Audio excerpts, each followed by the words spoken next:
हर गांव पे होशियार बनारस की गली में, फितने भी हैं बेदार बनारस की गली में। ऐसा भी है बाजार बनारस की गली में, बिक जाएं खरीदार बनारस की गली में। होशियारी से रहना नहीं आता जिन्हें इस पार, हो जाते हैं उस पार बनारस की गली में।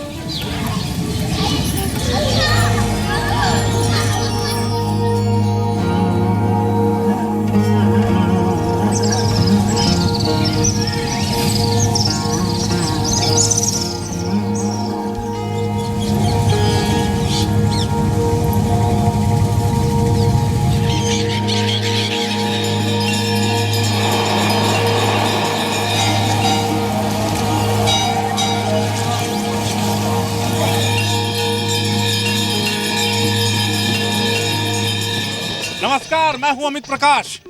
दुनिया के सबसे पुराने शहर बनारस यानी काशी से हमारी इस खास पेशकश वोटर गंगा किनारे वाला में आपका स्वागत है। कि बम बम बोल रहा है काशी, बम बम बोल रहा है काशी, बम बम। क्या नाला बंद करोगे जब गंदगी इतनी है? काशी क्या न बचावल जाई तो काशी विलुप्त हो जाई। बेरोजगारी पर अभी सरकार कुछ की ही नहीं, तो सिवाय गुंडागर्दी के उसने कुछ नहीं किया। हम लोग करीब हजारों लाखों के तादाद भी समय बेरोजगार हो चुके हैं। अभी भी मैं जॉब ढूंढ रहा हूँ। हम आपको लेके आए हैं गंगा के किनारे बनारस नगरी, पावन नगरी। और कहा जाता है कि बनारस का इतिहास इतना पुराना है कि इतिहास के पन्नों में भी ये नाम दर्ज नहीं है, यानी इतिहास से भी पुराना ये शहर है।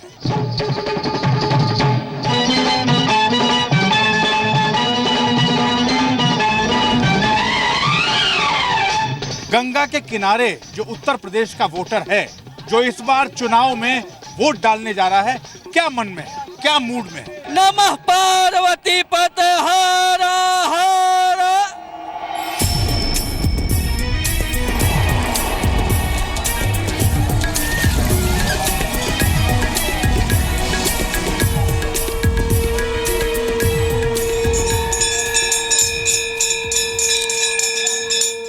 ये काशी है। इस शहर ने अपना इतिहास खुद लिखा है। भगवान भोलेनाथ की नगरी के बारे में इतिहास क्या बयां करेगा। इस शहर का कण कण ऐतिहासिक है।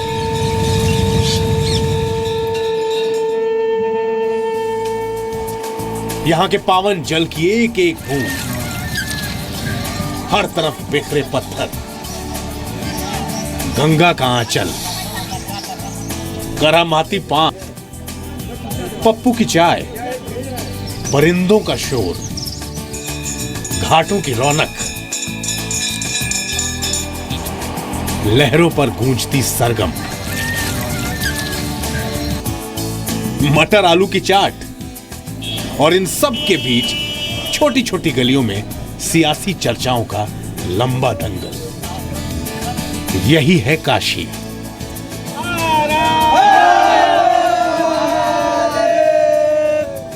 यही है शिव की नगरी, और यही है वाराणसी। गंगा किनारे वाले वाराणसी के वोटर इस बार यूपी के सियासी दंगल में किसे विजयी बनाएंगे? इस आसान से सवाल का जवाब आपको इतनी आसानी से नहीं मिलेगा।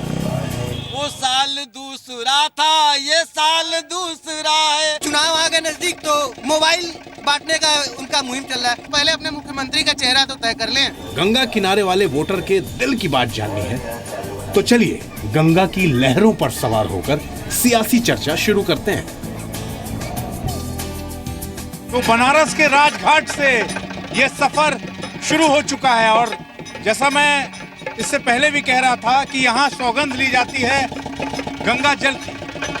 गंगा जल हाथ में लेके सौगंध लेते हैं, गंगा की कसम खाई जाती है, और ये कहा जाता है कि जो कहेंगे वो सत्य कहेंगे। वाराणसी के अलग अलग वोटर एक ही नाव पर सवार हैं। कोई बीजेपी के साथ है, कोई समाजवादी पार्टी का समर्थक। सबके पास अपने अपने सवाल हैं और अपने अपने जवाब भी। मैं आपसे ये कहने जा रहा हूं, आपके माननीय और आदरणीय नेशनल चैनल के माध्यम से मुझे बड़ी खुशी है कि कम से कम काशी जो गंगा के कारण ही काशी का महत्व है। गंगा के किनारे मात्र 200 मीटर तक वास्तविक काशी है और काशी का सबसे 1885 का डल्फिन ब्रिज रहा जो आज मालवीय ब्रिज है। वहां पर पहला इंट्रेंस पर काशी स्टेशन है। काशी स्टेशन का ही पुनरुद्धार नहीं हुआ तो बाकी क्या होगा? बाकी क्या होगा, जबकि रेल मंत्री मनोज सिन्हा यहीं के रहने वाले हैं। दूसरी बात, गंगा में 87 घाट है, सारे घाट नीचे से स्काउरिंग और पोला से टूट रहे हैं, जो यह 5000 के इतिहास का बहुत बड़ा दुखद पहलू होगा कि काशी 200 मीटर तक अचानक गिर जाएगा, क्योंकि इसके अंदर 100 मीटर तक पोला हो गया है। इसका कारण है कि दूसरी तरफ जो बालू है, पड़ा हुआ रेत जो कई किलोमीटर में है, और कछुआ सेंचुरी के फर्जी नाम पर पानी का दबाव काशी के घाटों पर पड़ रहा है। जो कहा जाता है कि शंकर भगवान की त्रिशूल पे बनारस टिका हुआ है, यही दक्षिणी है। मणिकर्णिका घाट से लेके दशा समेत घाट से लेके भैंसासुर घाट से लेके तुलसी घाट से लेके सब कुछ यहीं पे है। आप चले जाइए मणिकर्णिका घाट पे, जहाँ लोग आते हैं कि उनको आत्मा को शांति मिलेगा, मोक्ष प्राप्त होगा। वहाँ कितनी गंदगी है देख लीजिए। जो हमारा काशी विश्वनाथ है, वहाँ पे देख लीजिए कि एक भी गली साफ सुथरी नहीं है। यहाँ के विधायक थे, अगर वो 4 बार भी एक बार में वार्ड संभालते तो 32 वार्ड है। ये कब से काशी जो दक्षिणी विधानसभा है ये सुंदर बन जाता है। जरा कुछ जनता से भी बात करते हैं। मैं आप ही से पूछना सबसे पहले शुरुआत करता हूँ, कुछ बातें जो 5 साल पहले कह के गए थे विधायक जी, उसमें कुछ चीज़ें पूरी हुई नहीं हुई? नहीं, जैसे शहर दक्षिणी काशी को माना जाता है, मेन हमारा शहर दक्षिणी काशी है और बाकी कुछ नहीं है। और शहर दक्षिणी में इतना गंदगी फैला रखा है 27 साल से कि कोई जनता खुश नहीं है। मैं यही कहना चाहता हूँ, देखिए पढ़े लिखे सारे लोग हैं यहाँ पे, लेकिन तब भी टोटो चला रहे हैं, ऑटो चला रहे हैं, रोजगार तो दे नहीं पाएंगे। देखिए प्रदेश सरकार तो अपने हिसाब से टोटल फेलियर रही। 5 साल होने जा रहे हैं और 5 साल ये घर में ही लड़ते रह गए। और अखिलेश जी मुख्यमंत्री हैं सूबे के, वो कह रहे हमने विकास किया, एनिमेशन के थ्रू मेट्रो चला रहे हैं और कह रहे मेट्रो दौड़ रही है। यहाँ से पब्लिक जाती है लखनऊ, देखती भैया मेट्रो कहाँ चल रहा है, तो देख रहे कार्टून में मेट्रो चल रहा है। वो कह रहे सड़क बना दिए, सड़क में अभी पिछले दिनों गड्ढे हो गए, एक्सीडेंट हो गए, तैयार हुआ नहीं उसके पहले ही उद्घाटन कर दिया। इस बार गंगा किनारे वाला वोटर और गंगा मैया हिसाब किताब लेंगी वैसे लोगों से, उन जनप्रतिनिधियों से जिन्होंने वायदे बहुत सारे किए, लेकिन उन वायदों पर सिर्फ कागजों में काम किया। हकीकत की जमीन पर और हकीकत के जल पर जो सच है वो ये है। वाराणसी अपने आप में दुनिया का सबसे खास शहर है और 2014 से तो यहाँ की सियासी अहमियत भी बुलंदियों पर है, क्योंकि इस शहर ने देश को प्रधानमंत्री दिया है। न मुझे किसी ने भेजा है, न मैं यहाँ आया हूँ, मुझे तो माँ गंगा ने बुलाया है। मगर पीएम मोदी के संसदीय क्षेत्र में बीजेपी के लिए चुनौतियां कम नहीं हैं। यूपी के सीएम से लेकर बाकी सियासी विरोधियों ने उन्हें चौतरफा घेरने की कोशिश शुरू कर दी है। उन्होंने कहा कि हम सबका साथ लेकर के सबका विकास करेंगे, लेकिन बताओ 3 साल से उत्तर प्रदेश नहीं बल्कि देश की जनता ढूंढ रही है कि आखिरकार अच्छे दिन हैं कहाँ। ये सरकार अपनी हर गलत नीति व गलत कार्यशैली को जबरन राष्ट्रवाद एवं देशभक्ति से जोड़ देती है। अब चाहे कोई कुछ भी कहे, लेकिन वाराणसी का वोटर बहुत होशियार है।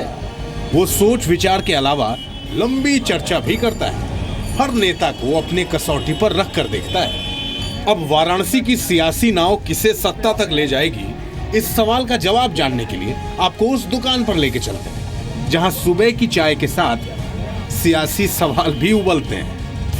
80 घाट पर पप्पू की चाय की हट्टी। 80 चौराहे पर पप्पू जी की चाय की दुकान है और सुबह 9 बजे से 10 बजे के बीच ये तय होता है कि आसपास के जो लोग होते हैं वो यहाँ इकट्ठा होते हैं। हालांकि बनारस में पिछले कुछ दिनों से ठंड बहुत ज़्यादा है, लेकिन सियासत पर चर्चा गर्म है। नेता कुछ हैं परदेशी, साथ क्या निभाएंगे। नेता कुछ हैं परदेसी, साथ क्या निभाएंगे। सुबह पहली फ्लाइट से घर को लौट जाएंगे। जब तलक विपक्षी हैं तब तलक ही सुधरे हैं। दल बदल के आए हो, क्यों दोस्त किसका है? बन गए सब मंत्री, इम्तिहान किसका है? ये उजड़ा घर भुला दो, मगर ये तो बता दो ये 100 करोड़ का है भी मकान किसका है? जब तलक विपक्षी हैं तब तलक ही सुधरे हैं। मिल गई अगर कुर्सी देश बेच खाएंगे। काशी के वोटरों का अंदाज सारी दुनिया से अलग है। यकीन नहीं आता तो खुद देख लीजिए कैसे वाराणसी के लोग सियासी सवालों को अपने जवाब से लाजवाब कर देते हैं। ये ऐसी जगह है जहां ओबामा हो, ओसामा हो, दलाई लामा हो, वास्को डिगामा हो या किसी के मामा हो, उस पर चर्चा होती है तो घंटों चलती है। काशी के दिल की बात तो 80 घाट ही बेहतर बता सकता है। तो चलिए 80 घाट पर प्राणायाम करने वालों से पूछते हैं कि वो अपने साथ साथ इस शहर की सेहत को बेहतर कैसे बनाएंगे। यही आगाज है और ऐसे ही शुरुआत होती है बनारस की हर हर महादेव के साथ। बातचीत पहले गुरुजी से शुरू करते हैं। गुरुजी, सुबह से आप योग करा रहे हैं, मैं लगातार देख रहा था, आप तमाम अलग अलग तरह की बातें कह रहे थे। 5 साल के जो मुद्दे हैं, आप जहन में जब चीज़ें याद आती हैं तो बहुत सारी चीज़ें याद आती हैं। काशी और बनारस 5000 साल से भी ज़्यादा पुराना इतिहास है। ऐसा दर्ज है कि विश्व के सबसे पुराने शहर में इसका नाम अंकित है। यहाँ का जो विकास है, यहाँ के जो मुद्दे हैं, उस पर पिछले 5 सालों में कितना कार्य हुआ है आपको लगता है? देखिए, काशी जैसा आपने बताया यह तो अनादिकाल का शहर है और थोड़ा सा हम लोग साधकों को कष्ट होता है। सरकार आई, शासन बदला, प्रशासन बदले, लोग आते गए, लेकिन काशी को जो स्थान मिलना चाहिए, जो सुंदरता मिलनी चाहिए, आज वह नहीं दे पाया। चाहे वह किसी पार्टी को, मैं पार्टी का नाम नहीं लेना चाहूँगा, लेकिन वह स्थिति, वह स्वरूप नहीं मिल पा रहा है अभी तक जिसका हम लोग आस लगाए हैं। अब जरा बात वाराणसी की गलियों की। यहाँ भी हर नुक्कड़ पर आपको सियासी सवालों पर बेबाक बयान मिल जाएंगे। किसी ने मेरे से पूछा कि आप बनारस जा रहे हो तो क्या बनारस की पहचान बताएंगे? तो मैंने कहा आप बढ़िया गाड़ी में निकलिए, अपनी जो भी लग्जरी कार में, आँख बंद करके सोते हुए चले जा रहे होंगे, और जब आपकी गाड़ी में से बैलगाड़ी जैसी आवाज़ें आने लग जाएं तो समझ जाइए बनारस आ गया। सबसे बुरी स्थिति हमारे यहाँ जो पर्यटक आते हैं, विश्व स्तर से आते हैं, तमाम लोग आते हैं जो कि देखते हैं हमारी काशी की छवि उनके सामने जो जाती है वो गंदगी के रूप में जाती है। और जो सड़कें हैं, खास करके सड़कें, तमाम सड़कें जो मेन सड़कें हैं जहाँ से हमारे पर्यटक गुजरते हैं, विदेशी गुजरते हैं, उनके मन में हमारे काशी के प्रति बहुत खराब व्यवहार जाता है। वाराणसी वालों के बारे में ये बात भी बहुत मशहूर है कि वो सुनते सबकी हैं लेकिन करते सिर्फ अपने मन की हैं। दिल में मोदी को बसाया तो पीएम बना दिया, लेकिन अब यूपी का सीएम किसे बनाएंगे? इस सवाल के जवाब में वाराणसी के वोटर कुछ सवाल सियासी पार्टियों की तरफ उछाल देते हैं। अपना काम हो गया, मैंने ये कर दिया, मैं आप वोट दे दीजिए। मैं जब वोट लेना होता तो हाथ जोड़ते हैं, दरवाजे पे आते, उसके बाद कुछ नहीं होता। किसी भाई बहन से नहीं पूछते कि आपके साथ क्या हुआ है, आपके घर में कैसे जी रहे हो। जिसके पास मकान है उसको आवास मिला है, जिसके पास मकान नहीं है वो गया वो करने, उसको आवास नहीं मिला है। अभी मैं प्रमाण दे सकता हूँ। काशी में जब सूरज ढलता है तो सियासी चर्चा और परवान चढ़ती है, मगर शाम को चाय नहीं बल्कि चाट के साथ चुनावी चर्चा होती है। सुबह बनारस की तस्वीर हमने आपको दिखाई, बात बताई, अब शाम होने को है। काशी चाट भंडार गोदौलिया चौराहे से ठीक बगल में, और यहाँ जमावड़ा होता है तो सारे आते हैं, व्यापारी भी आते हैं, तो खासतौर पे यंगस्टर्स आते हैं, स्टूडेंट्स आते हैं जो यहाँ पढ़ाई करते हैं। और आजकल चर्चा इसी बात को लेके हो रही है कि इस बार अब तय करना है कि वोट किसको देना है। एक्चुअली यहाँ पे जो ट्रैफिक है और जो कंजस्टेड है उससे हम बहुत ज़्यादा परेशान हैं। यहाँ की सड़कें हैं जो बनती है, मतलब कि खुदाती है लेकिन बनती नहीं है। युवाओं के लिए क्या, युवाओं के लिए तो धीरे धीरे ही बदलाव होगा, क्योंकि न स्कूल में न नौकरी में, ये सब चीज़ों में उतना मतलब है ही नहीं कि आदमी नौकरी दे पाए और स्कूल में पढ़ाई हो पाए। किसी भी स्कूल में 3000 स्टूडेंट पढ़ते हैं, 3000 स्टूडेंट का बैठाने के लिए इंतजाम तक नहीं है। घाटों से लेकर चाय तक और पान से लेकर गंगा किनारे प्राणायाम तक वाराणसी की सुबह और शाम दोनों तमाम रंग समेटे रहती है। पिछले विधानसभा चुनाव में यहाँ के वोटर ने 8 सीटों में से बीजेपी को 3, बीएसपी को 2, समाजवादी पार्टी, कांग्रेस और अपना दल को 1-1 सीट दी थी। अब ये देखना दिलचस्प होगा कि गंगा किनारे वाले वाराणसी के वोटर इस बार यहाँ किसको कितनी सीटें देते हैं। गंगा मैया सब देख रही हैं, सब सुन रही हैं। सुबह से तमाम जो बातचीत हो रही है, सबकी बातें वो देख भी रही हैं, सुन भी रही हैं। और अब इस बार वो तय भी करेंगी कि इस बार किसको आशीर्वाद देंगी कि सूबे का मुख्यमंत्री वो चुना जाए जो गंगा के आशीर्वाद से। इस खास पेशकश वोटर गंगा किनारे वाला में बस इतना ही। अब मुलाकात होगी अगले पड़ाव पर।